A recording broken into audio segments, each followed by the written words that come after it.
Welcome to Drawlipart channel, and in today's video I'm going to show you how to add home on Google Maps in your Android phone. Now the first thing you have to do is open up your Google Maps. Make sure that you have an internet connection and your current location or phone location is turned on. So after open the maps, at the bottom you can find three options: explore, view and contribute. Just tap on view option and then scroll down, then tap on labeled option, and here you can see home. Just select home.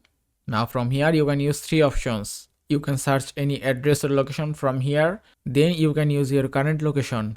You can also find your location or address from Google Maps. Just tap on map option and then select anything.